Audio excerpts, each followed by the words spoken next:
হায় যদি জানতো প্রথম কাতারে কি মিলে, প্রথম কাতারে কি মিলে, তাইলে এটা প্রথম কাতারে দাঁড়ানোর জন্য যুদ্ধ হইতো।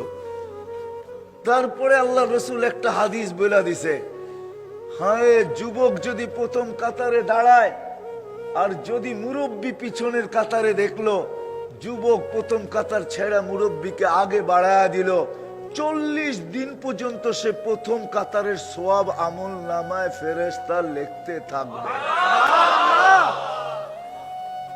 40 দিন পর্যন্ত টানা তার জন্য প্রথম কাতারের সওয়াব লিখতে থাকবে ফেরেশতা। কেননা বয়স্ককে আগে করে দিছে। এই কথাগুলো কোনোদিন আসতো না। এই জন্য আসেন, আজকে পাক্কা ওয়াদা করি, কমসে কম ওয়াদা তো এটা করি যে নামাজের সাথে আপোষ হবে। ওয়াদা করতে পারেন? ওয়াদা কিন্তু নিয়ত না।